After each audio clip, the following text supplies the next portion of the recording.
Follow these steps to thoroughly clean the Coravin Aerator.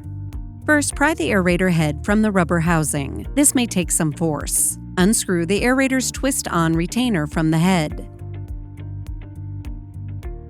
Pull out the aerator screen from the head. Firmly push the centerpiece out of the head of the aerator.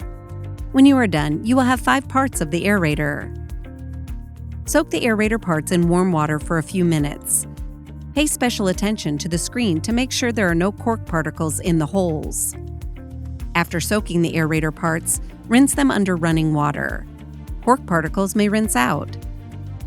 Once dried, put the aerator back together. Start by pushing the head centerpiece through the hole to bring them together. Place the screen on the aerator head. Screw the twist-on retainer onto the aerator head to hold the screen in place. Finally, push the aerator head firmly into the rubber housing. For instructions on using your Coravin Aerator, refer to our video library.